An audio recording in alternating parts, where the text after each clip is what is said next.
Good morning, Philippines. Good morning, Davao. Good morning, North, South, East, and West.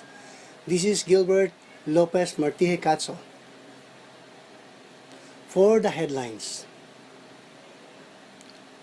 weather forecast.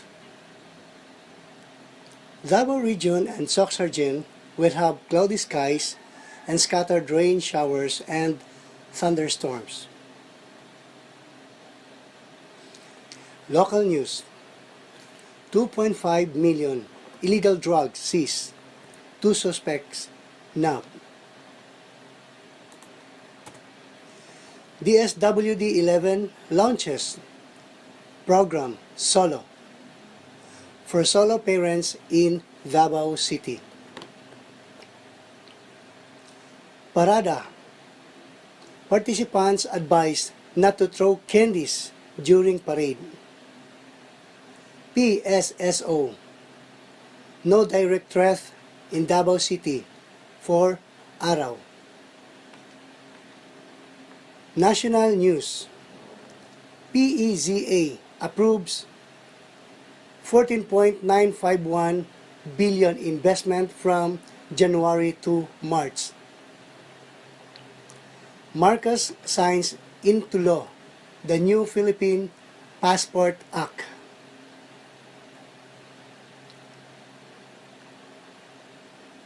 International news. Russia election set to tighten Putin's grip despite non-protest. DFA. China claims of historic rights to South China Sea. Baseless and misleading. For entertainment news. Ina Raimundo will Ashley go on a road trip in X and Y. Teaser Jan. Who is Rose Hambury? What you need to know about her. Connection to Prince William and Kate Middleton. For the sports. Perpetual Junior at last go back to drawing board in bid to level series versus Letran. NBA Roundup. Steph Curry leaps Warrior fast Lakers in return. International feature. Patmos, the Greek island where the end of the world began. National feature. Controversial Chocolate Hills Resort ordered closed. Manager speaks up. For the trivia, the awesome Mount Apo is located between Davao City and Davao del Sur province. For the side story, Gel Blaster, a new enthusiast hobbies.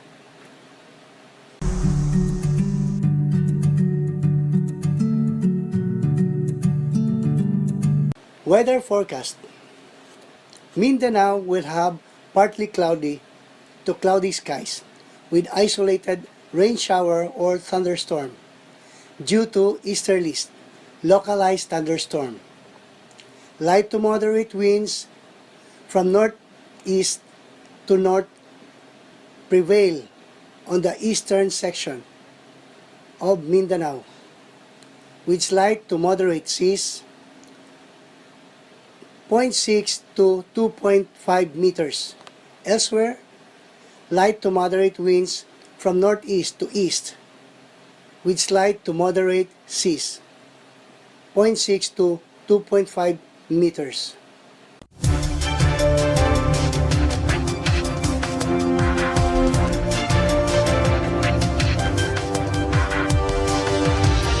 Local news. Police authorities reported that an estimated weight of 140.67 grams of suspected illegal drugs with an estimated street market value of 2.5 million was apprehended. A certain alias Boss, who is the city top 1 city drug or level drug personality, and a certain alias Nashif were arrested during a joint police operation on Punad Street, Barangay Angliongto, Davao City. The police operation was led by the Police Regional Office, Davao, PRO Davao. Sa Asa Police Station, 105th Maneuver Company, Regional Mobile Force Battalion, Davao Region, RMFB Davao, RCI and Philippine Drug Enforcement Agency, Davao Region, PDEA, Davao. In a significant move towards supporting solo parents in Davao Region, the Department of Social Welfare and Development, Davao Region, or DSWD Davao, officially launched the program SOLO or SOLO, Strengthening Opportunities for Lone Parents. On March 4, 2024, the launch took place through a ceremonial signing of a Memorandum of Agreement between the local government and Panabo and DSWD Davao. The Philippines, as per as Department of Social Welfare and Development listahan or list 3 conducted by the National Household Targeted of NHTO, has identified a total of 5,800 or 5,083,787 individuals as solo parents. Among these numbers, 4,022,486 are women and 161,301 are men. Barangay Visayas of Panabo, Davao, Panabo City will be the pioneer barangay in Mindanao for this initiative. 30 beneficiaries have been carefully selected based on the listahan 3 database. The primary objectives of the program is to empower single parents household, enabling them to lead resilient and comfortable lives in alignment with the National Development Agenda. This involves ensuring solo parents in selected areas can effectively fulfill their parental responsibilities. Participants of Parada Davaoeño are discouraged from throwing candies and spectators to avoid towards incident. The event organizer said. Harold Kibet or Kibete, event organizer of Parada Davaoeño, said during the I Speak Media Forum on Thursday morning, March 14, 2024, at Davao City Mayor's Office, that participants in the parade are discouraged from throwing candies or merchandise to the spectators to avoid accident, recalling an event where a float almost hit an spectator. Actually, we are really discouraged this because one time, it's a good thing that we saw it. Some people were handing out candies and we know that the view of the float is small because it is decorated. We're everywhere. So the driver cannot see those who cross the street, he said. PSSO, no direct threats in Davao City for Araw. Davao City has no direct threats throughout the celebration of 87th Araw ng Davao, an official from the Public Safety and Security Office, PSSO, revealed. Angel Sumagaysay, head of PSSO, said during I Speak Media Forum at the City Mayor's Office on Thursday morning, March 14, 2024, that they received negative information on direct threat. Sumagaysay added that this was based on assessment, especially in their Regional Intelligence Committee, headed by the National Intelligence and Coordinating Agency, Davao Region, NICA, Davao. The office has already anticipated a large number of people, particularly during the celebration major events, such as the Parada Davaoeño, wherein around 50,000 spectators are expected. Sumagaysay said that 7,050 personnel were deployed for the entirety of celebration. He added that on average around 415 personnel are deployed to man the celebrations per day.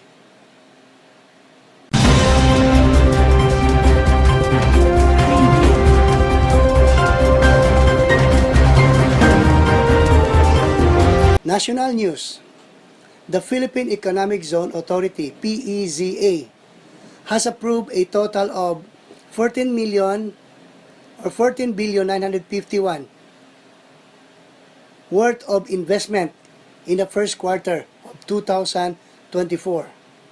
At the media forum on Saturday, March 16, 2024, PEZA Director General Tereso Panga said there was a 19.25% in increase in the amount of approved investment for the first 3 months of the year compared to the same period in 2023, which amounted to 12.537 billion. In March alone, approved investment totaled 2.84 billion, marking a 21.8% increase compared to March 2023, which stood at 2.343 billion. Panga also said that half of this investment resulted from the foreign trips of President Ferdinand Marcos Jr. He noted that the foreign trips of the President have attracted more investment, with the latest from Germany and the Czech Republic. He said the base of PEZA's running of figures, it could easily be at 43% of its 175.7 billion or roughly 75 billion. Panga said the country achieves the 25% increase in investment rate or 175.7 billion in 2023 from a 140.7 billion base figure in 2022. President Ferdinand Bongbong Marcos Jr. signed into a law measure seeking the establishment of an online application portal for passport application. Marcos signed into law on March 11, 2024, the new Philippine Passport Act, which repealed Republic Act number 8239 on the Philippine Passport Act of 1996. The new law mandates the Department of Foreign Affairs, DFA, to establish and maintain an online application portal and electronic one-stop shop readily accessible on its official website. It is also authorizes the DFA to provide off-site and mobile passport services in areas outside of the consular offices and foreign service post FSPS. Arrange accommodation for the application of regular passport by senior citizens, persons with disabilities, PWDs, pregnant women, minor age 7 years old and below, solo parents, overseas Filipino workers or OFW, and individual with emergency and exceptional cases.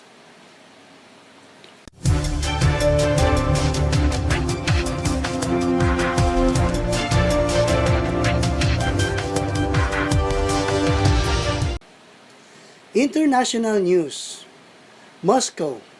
President Vladimir Putin is poised to tighten his grip on power on Sunday in Russia election that is certain to deliver him a landslide victory. Through some opponents staged a symbolic non-protest at polling station against his rule.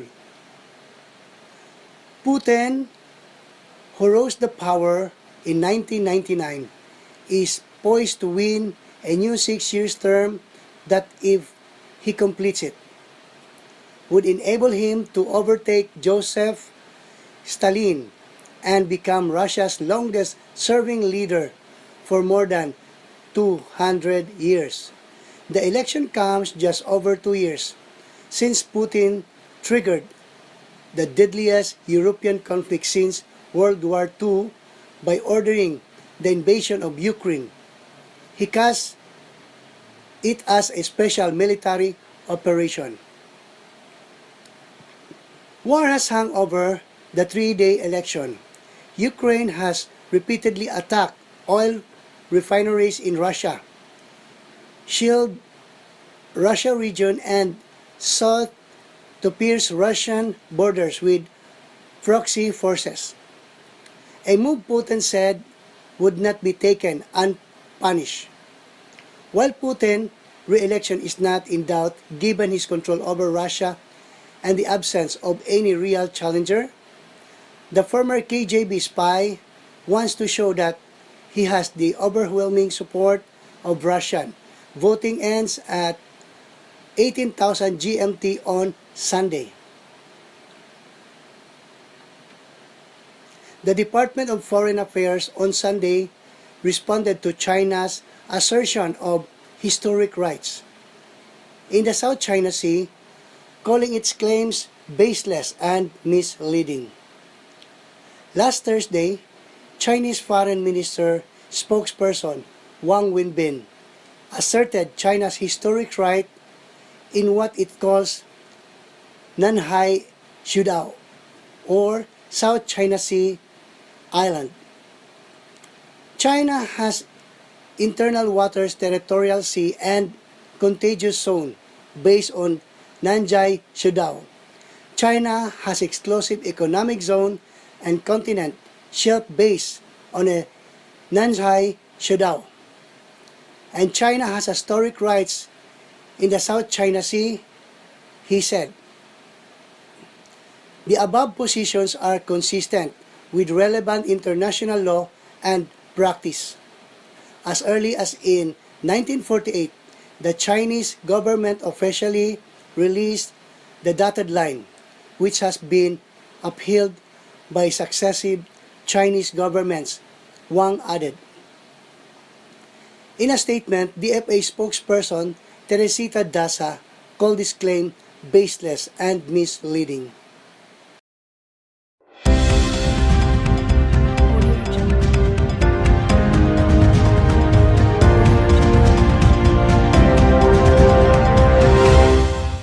For entertainment news, Ina Raimundo and Will Ashley are two dreamers going on a journey together with their upcoming film X and Y. Film director Adolph Alex Jr. recently shared a teaser of the film, which will be released on the Philippine cinemas this April. In this teaser, Ina is introduced as someone living her dream while Will is still trying to live his. The two of them go on a road trip and exchange the initial of their names. Will's is X while Ina is Y. In previous interview with Pep PH, Ina said that she and Will have a kissing scene in the film. Asked what she thought about being paired with someone so much younger than her, the actress said she was concerned about the two of them looking like mother and son. But after seeing pictures of them together, Ina said it could be probably work. The British royal family is currently facing a controversy amid the public absence of Kate Middleton, the Princess of Wales, following an abdominal surgery in January, and the furor surrounding the edited family photo released on Mother's Day in the United Kingdom. As a speculation of Kate's health and the state of her marriage to Prince William, the Prince of Wales keeps spreading online another name has been included in the picture, Rose Hanbury, who is being linked to the heir to the British throne. So who is Rose, and how is she connected to the Prince and Princess of Wales?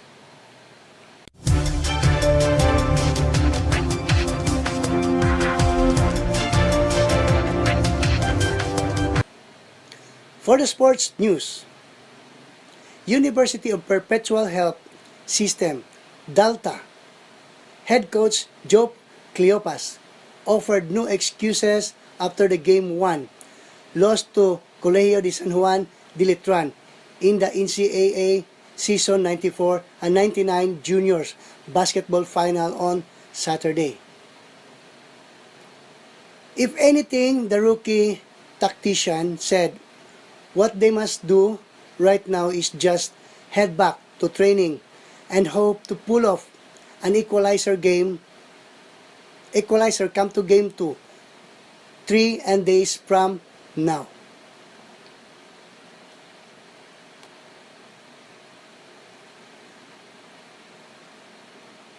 Cleopas told GMA News Online in an interview on the heels of their 97-80 defeat at the Phil Oil Eco Oil Center.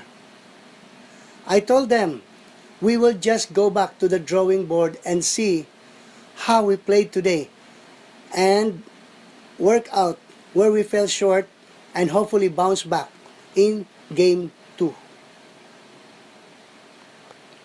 Stephen Curry scored 31 points in his return from the 3 games absent, and Klay Thompson added 26 points as the visiting Golden State Warrior earned a 128-121 victory over the Los Angeles Lakers on Saturday. Jonathan Kuminga scored 23 points, Andrew Wiggins had 16, and Draymond Green added 6 points, 13 assists, and 12 rebounds to help the Warriors 35-31. Pull-up percentage point ahead of Lakers 36-32. Both teams are in the final 2 spots for the play-in tournament in Western Conference. Golden State entered with 3 losses in its previous 4 games and went 1-2, while Curry was out with a right ankle sprain. LeBron James scored 13 of his 40 points in the fourth quarter, and D'Angelo Russell added 23 points and 13 assists for the Lakers. Anthony Davis did not play after the first quarter because of the left eye contusion. His eye was brushed by an arm of Warrior forwards Trace Jackson Davis on a drive to the basket.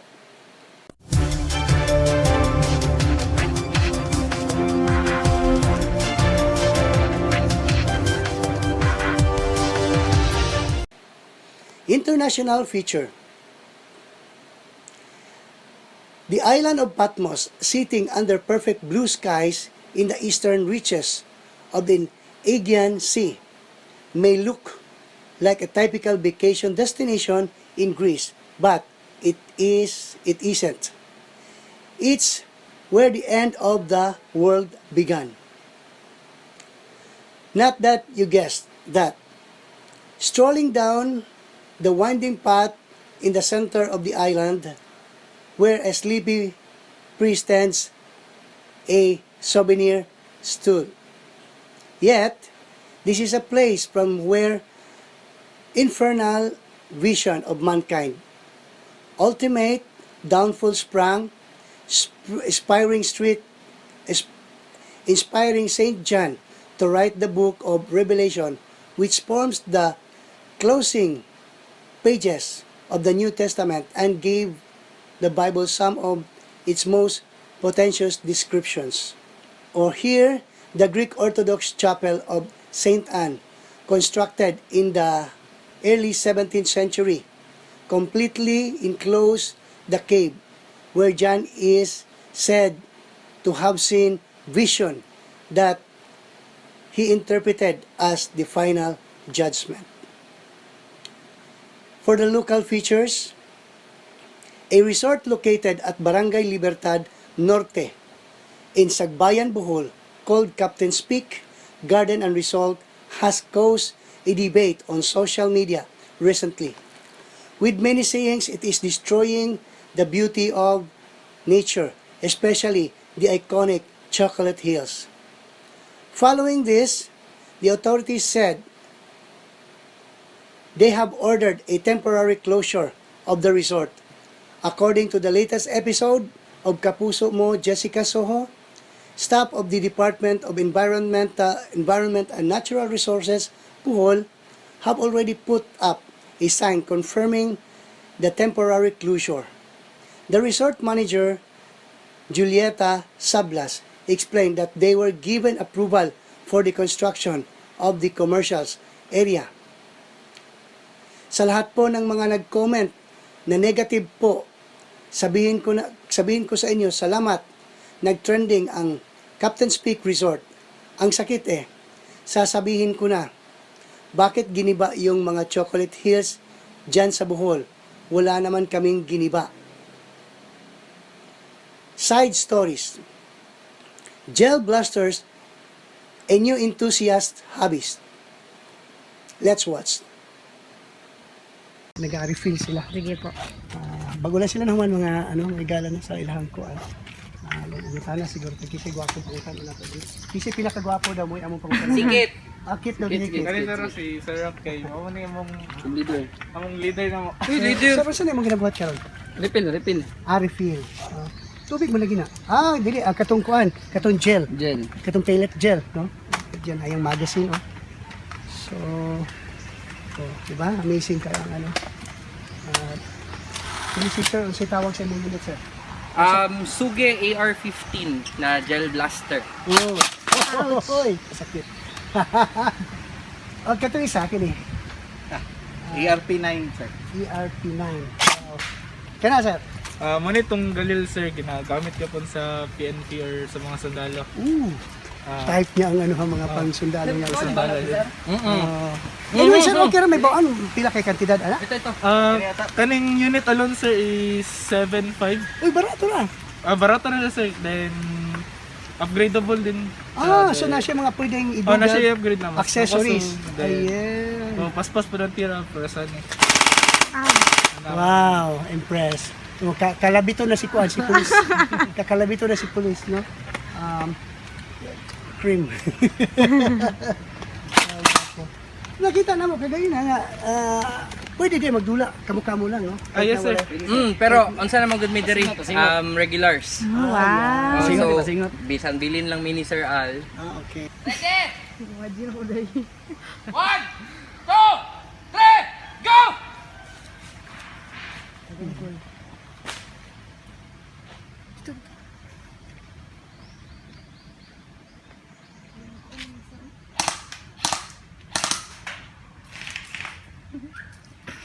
It looks cute. Oh, ligaw ako. Si Mego to dari.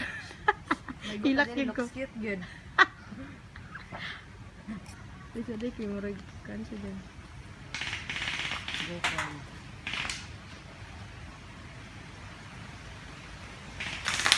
Pushes. True. Kuya!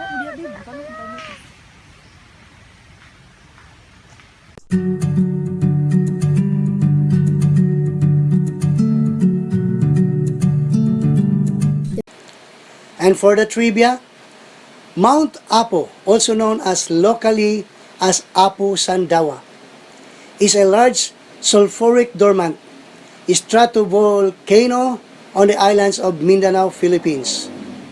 With an elevation of 9,692 feet above sea levels, it is the highest mountain in the Philippine archipelago and the 24th highest peak in the island on Earth.